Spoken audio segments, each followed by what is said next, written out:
మనం గత కొద్దిగా దాంపత్య జీవితంలో చికాకులు, వైవాహిక జీవితంలో అసంతృప్తులు ఎవరికైతే అధికంగా ఉన్నాయో అటువంటి వారు ఏ గ్రహ దోషాల వల్ల ఇటువంటి సమస్యలను ప్రధానంగా ఎదుర్కొంటారు, ఎటువంటి పరిహారాలు వారు పాటిస్తే వారి వైవాహిక జీవితం ఆనందంగా సాగుతుంది అన్న అంశాల గురించి తెలుసుకున్నాం.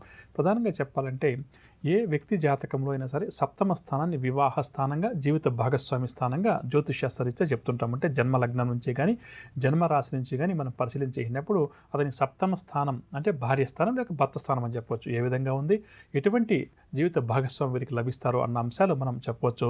అదేవిధంగా ఎవరికైతే సప్తమ స్థానంలో చెడు గ్రహాలు అంటే ఉదాహరణకు చెప్పాలంటే శనిగ్రహం, రాహుగ్రహం, కేతుగ్రహం, అదేవిధంగా సూర్యగ్రహం ఇటువంటివి ఉంటాయో, అదేవిధంగా ఈ కుజదోషం లాంటివి ఎవరికైతే అధికంగా సప్తమ స్థానం మీద ప్రభావం చూపుతుంటాయో అటువంటిప్పుడు ఏమిటంటే భార్యాభర్తల మధ్య లేనిపోని చికాకులు, సమస్యలు, గొడవలు ఏదో ఒక రూపంలో వస్తుంటాయని చెప్పవచ్చు. దీనివల్ల ఏమైపోతుందంటే వారు ఎంత కలిసి ఉండాలని చెప్పి ప్రయత్నం చేసినప్పటికీ కూడా ఈ గ్రహాల యొక్క ప్రభావం వల్ల ఏమవుతుందంటే కొంతవరకు వైవాహిక జీవితంలో చికాకులు ఏర్పడుతుంటాయి. కాబట్టి ఇటువంటి సమస్యలు ఉన్నప్పుడు ప్రధానంగా జాతక చక్రం ఉన్నటువంటి మన ప్రేక్షకులు వారి కుల పురోహితులను కలిసి ఒకసారి వారి జాతక చక్రాన్ని పరిశీలించేసుకుని ఏ గ్రహం వల్ల వారికి ఇబ్బందులు వస్తున్నాయి అన్న అంశాన్ని మొట్టమొదటిగా పరిశీలించేయాలి. దానికి సంబంధించిన పరిహారం అంటే ఉదాహరణకు చెప్పండి, శనిగ్రహ దోషం వల్ల భార్యాభర్తల మధ్య చికాకులు లేదా ఏలినాటి శని వల్ల భార్యాభర్తల మధ్య గొడవలు వస్తున్నాయి అని చెప్పి అర్థమైనప్పుడు శనిగ్రహానికి సంబంధించినటువంటి పూజాది కార్యక్రమాలు వారు నిర్వహించుకోవాలి.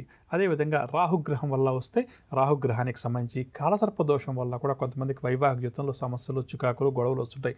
అటువంటిప్పుడు ఏంటంటే కాలసర్ప దోష నివారణ పూజలు చేయించుకుంటూ ఉంటే ఏమైందంటే క్రమేపీ కూడా ఇవన్నీ కూడా పూర్తిగా తొలగుతాయి. కానీ మొట్టమొదటిగా దంపతులు ఇద్దరు గుర్తించాల్సింది ఏంటంటే మేము ఎలాగైనా సరే కలిసి ఉండాలి, మా మధ్య ఏవైతే గొడవలు, మనస్పర్ధలు, చికాకులు వస్తున్నాయో వాటిని తొలగించుకోవాలి అని చెప్పి దృఢంగా సంకల్పం చెప్పుకొని ముందుకు వెళ్ళాలి. తెలియనటువంటి అసంతృప్తికరమైనటువంటి జీవితాన్ని ఎవరైతే అనుభవిస్తున్నారో అంటే ఒక అసంతృప్తికి ఒక కారణం అంటూ ఉన్నప్పుడు అది వేరే విషయం. కానీ కొన్ని ఫ్యామిలీస్ మనం గమనిస్తే అంటే ఒక అసంతృప్తి ఉంటుంది, అది ఏం మీద పూర్తిగా తెలియదు. ఉద్యోగం లేదనా, భర్తకు లేకపోతే ఆరోగ్యం బాగాలేదనా, లేకపోతే ఇంకేదైనా దాంపత్యంలో సమస్యలు అని చెప్పి ఇది ఇదమిద్దంగా ఒక కారణం అంటూ ఉండదు. కానీ తెలియకుండానే ఒక రకమైనటువంటి అసంతృప్తికర జీవితాన్ని కొంతమంది భార్యాభర్తలు గడుపుతుంటారు. అటువంటి వారు ప్రధానంగా ఏంటంటే వారు ఒకసారి పంచాంగాన్ని పరిశీలన చేసుకుని సప్తమి, అష్టమి, నవమి మరియు పౌర్ణమి తిథులు ఉన్నప్పుడు ఏం చేయాలంటే 9 సంవత్సరాల వయసు లోపునటువంటి బాలికలకు కొంతమంది పండితులు చెప్తే వారు పూజ చేస్తుంటారు. అక్కడ వారు అంటే ఏంటంటే అమ్మవారి రూపంగా, బాలా త్రిపుర సుందరి రూపంగా 9 ఏళ్ల లోపు వయసున్నటువంటి బాలికలకు పూజ చేస్తుంటారు. ఆ విధంగా కూడా ఈ మహిళలు చేయడం వల్ల ఏమవుతుందంటే భార్య ఎవరికైతే సమస్య ఉందో అటువంటి వారు వాళ్ళ కుల పురోహితులను చెప్పారనుకోండి, ఇట్లా సమస్య ఉందండి, ఇట్లా బాలా పూజ చేయమని చెప్తే వాళ్ళకి అర్థమవుతుంది. ఆ విధంగా 9 సంవత్సరాల కన్నా వయసు తక్కువ ఉన్నటువంటి అమ్మాయిలను సాక్షాత్తు బాలా త్రిపుర సుందరి దేవిగా భావిస్తూ అమ్మాయికి శాస్త్రోక్తంగా, మంత్రోక్తంగా పూజ చేయిస్తారు. ఈ విధంగా చేయించడం వల్ల కూడా ఏమవుతుందంటే ఏదైతే వీరికి ఇందాక చెప్పిన ఏదో తెలియనటువంటి అసంతృప్తి వారి వైవాహిక జీవితంలోనే అది తొలగిపోవడానికి ఈ పూజ చాలా చక్కగా ఉపయోగపడుతుంది. ప్రధానంగా దేవీ నవరాత్రుల సమయంలో ఈ విధమైనటువంటి పూజలు ఎక్కువగా చేస్తుంటాం. ఈ విధంగా చేయడం చాలా చక్కటి పరిహారంగా చెప్పవచ్చు. ఆ బాలా పూజ చేసేటప్పుడు ఏంటంటే ప్రధానంగా చెప్పాలి అంటే మనకు కావాల్సిన తిథులను ఒకసారి మనం పరిశీలన చేసుకోవాలి. తదుపరి కర్కాటక రాశి. కర్కాటక రాశి వారు ప్రధానంగా ఈ వారం 10 మందికి ఆకర్షణీయంగా కనిపించాలి, 10 మంది నన్ను గుర్తించాలి అన్న వైపుగా ఆలోచన చేసి దానికోసం కొంతవరకు డబ్బు కూడా విరివిగా ఖర్చు చేస్తారు. వృత్తిరీత్యా ఆర్థికంగా ఎదగడానికి పేరు ప్రతిష్ట కలిగిన వ్యక్తి యొక్క సహాయ సహకారాలు కూడా ఈ వారం మీరు తీసుకుంటారు. వృత్తిరీత్యా మాత్రం చక్కగా కర్కాటక రాశి వారు ఈ వారం ఎదుగుతారు. ఆర్థిక పరంగా కూడా ఈ వారం చక్కగా వీరికి కలిసి వస్తుంది. సహోద్యోగుల యొక్క సహాయ సహకారాలు ఈ వారం కర్కాటక రాశి ఉద్యోగ వర్గాల వారికి బాగా లభిస్తాయి. దీనివల్ల దీర్ఘకాలికంగా పెండింగ్లో ఉన్న పనులు సైతం పూర్తి చేయగలుగుతారు. క్రింది స్థాయి ఉద్యోగ వర్గాల వారు మాత్రం కొంతవరకు వీరికి చికాకు కలిగించే పనులు చేస్తారు. ఈ సమయంలో కొంతవరకు ఓర్పుగా, నేర్పుగా వ్యవహరించి ఆ చికాకుల నుంచి బయటపడే పని చేయడం కర్కాటక రాశి ఉద్యోగ వర్గాల వారందరికీ కూడా చాలా మంచిదని చెప్పవచ్చు. కర్కాటక రాశి వారు ప్రధానంగా కుటుంబ సభ్యుల ఆరోగ్యం పట్ల కూడా కొంత శ్రద్ధ వహించడం వీరికి చాలా మంచిది. లేకపోతే కుటుంబ సభ్యుల యొక్క అనారోగ్య సమస్యలు ఏవైతే ఉన్నాయో అవి కొంతవరకు వీరికి ఇబ్బందిని, బాధను కలిగించే అవకాశం కూడా ఉందని చెప్పవచ్చు. జీవిత భాగస్వామితోటి కూడా కొన్ని సందర్భాల్లో వీరికి మనస్పర్ధలు ఎదురయ్యే అవకాశం ఈ వారం ఉంది. కావున దీని పట్ల కూడా కొంత శ్రద్ధ వహించాలి. ఇక పరిహార విషయానికి వస్తే కర్కాటక రాశివారు ఈ వారం అంతా కూడా ప్రతినిత్యం శ్రీ సత్యనారాయణ స్వామి వారిని ఆరాధించడం చాలా మంచిది. తదుపరి సింహరాశి. సింహరాశి వారికి ఈ వారం ప్రధానంగా అన్ని విషయాల్లో కూడా మిశ్రమ ఫలితాలు అధికంగా ఉంటాయని చెప్పవచ్చు. భావోద్వేగాలకు గురయ్యి కొన్ని సందర్భాల్లో నలుగురిలో కూడా చులకనయ్యేలా కూడా కొంతవరకు వీరి ప్రవర్తన ఉంటుంది కాబట్టి ఈ విషయం పట్ల సింహరాశి వారు కొంత జాగ్రత్త వహించాలి. ఏది ఏమైనప్పటికీ కూడా వారం మధ్య నుంచి శ్రమకు తగిన ఫలితాన్ని ఈ వారం వీరు పొందుతారు. ఆర్థికంగా కూడా వీరికి మంచి రాబడి ఉంటుంది. వారం చివరిలో కుటుంబ సమస్యలు కొంతవరకు వీరిని బాధిస్తాయి. అయినప్పటికీ కూడా ఆర్థిక పరంగా కొంతవరకు బాగుండడం వల్ల సాధ్యమైనంత వరకు కూడా కుటుంబ సమస్యను కొన్నింటిని పరిష్కరించుకుంటారు. ఇక నమ్మిన వారి చేతిలో మోసపోయే అవకాశం కూడా సింహరాశి వారికి ఈ వారం కాస్త అధికంగా ఉంది. కావున ఈ విషయం పట్ల కూడా శ్రద్ధ వహించాలి. ప్రధానంగా సింహరాశి వారు ఆరోగ్యం పట్ల శ్రద్ధ వహించాలి.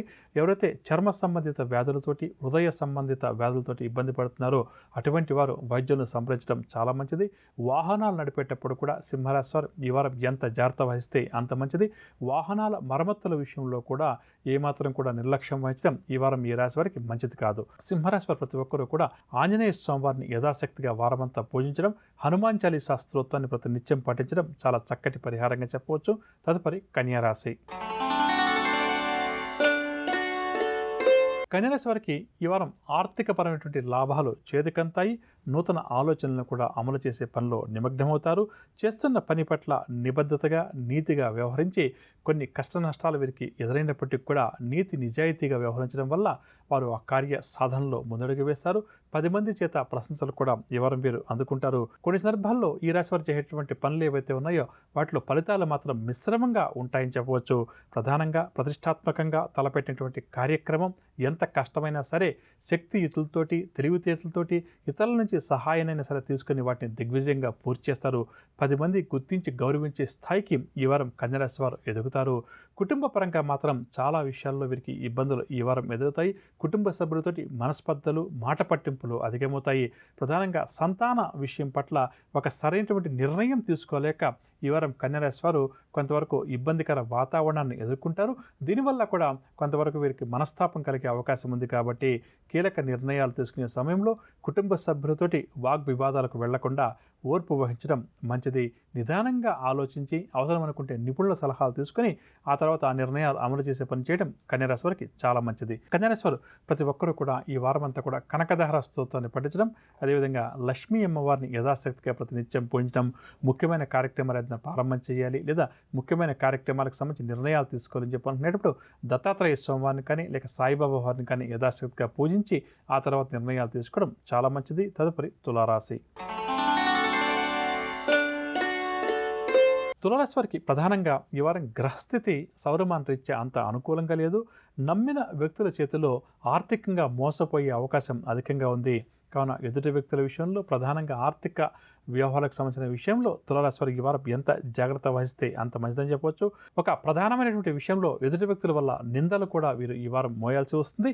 కాబట్టి ఈ విషయం పట్ల కూడా కొంత జాగ్రత్త వహించాలి. కొంతకాలంగా ప్రధానమైనటువంటి ప్రాజెక్ట్స్ ఏవైతే మధ్యలో ఆగిపోయి ఉన్నాయో వాటిని తిరిగి ప్రారంభం చేయాలి అని చెప్పేసి తులారాశి వారు ఒక దృఢమైన సంకల్పంతో ముందుకు వెళ్ళి నూతన ఆలోచనలు చేసి దాంతో వీరు విజయాలు సాధించి ఆ పెండింగ్లో ఉన్నటువంటి ప్రాజెక్టులను ఈ వారం పూర్తి చేసే పనికి, ఆ పెండింగ్ ప్రాజెక్టులో ఒక కదలిక తీసుకురావడానికి చేసే ప్రయత్నాలు ఏవైతే ఉన్నాయో అవి చక్కగా కూడా వీరికి అనుకూలిస్తారు.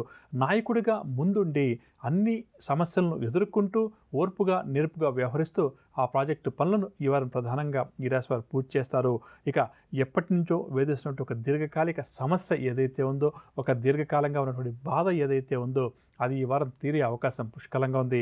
ఆరోగ్యం పట్ల మాత్రం ఈ వారం తులారాశి వారు చాలా జాగ్రత్తగా వ్యవహరించాలి. అవసరం అని చెప్పి అనుకుంటే వైద్యుల యొక్క సలహాలు, సూచనలు తీసుకోవడం చాలా మంచిది. తులారాశి వారు ప్రతి ఒక్కరూ కూడా ఈ వారం నవగ్రహ సంచారాన్ని అనుసరించి ద్వాదశ రాశుల వారికి రేపు గ్రహస్థితి ఏ విధంగా ఉంటుంది, ద్వాదశ రాశుల వారు ఎటువంటి విషయాల్లో జాగ్రత్త వహించాలి, ఎటువంటి పరిహారాలు పాటించాలి అన్న అంశంతో పాటుగా రేపు ఎవరైతే ముఖ్యమైన వ్యవహారాలు ప్రారంభం చేయాలి లేదా కీలక నిర్ణయాలు తీసుకోవాలని చెప్పి అనుకుంటున్నారో వారు ఏ భగవంతుని పూజిస్తే వారి విజయావకాశాలు మెరుగుపడుతుంది అన్న అంశం, దాంతో పాటుగా జ్యోతిష శాస్త్రరీత్యా ఆలస్య వివాహాలు ఏ గ్రహ దోషాల వల్ల, ఏ గ్రహ కారణాల వల్ల అవుతుంటాయి, దీన్ని ఏ విధంగా మనం గుర్తించి నివారించవచ్చు అన్న అంశం, దాంతో పాటుగా శుభకరం అన్న అంశంలో భాగంగా గోమాతకు ఉలవలు మరియు బొబ్బర్లు ఆహారంగా పెడితే ఎటువంటి సత్ఫలితాలు మనకు కలుగుతాయి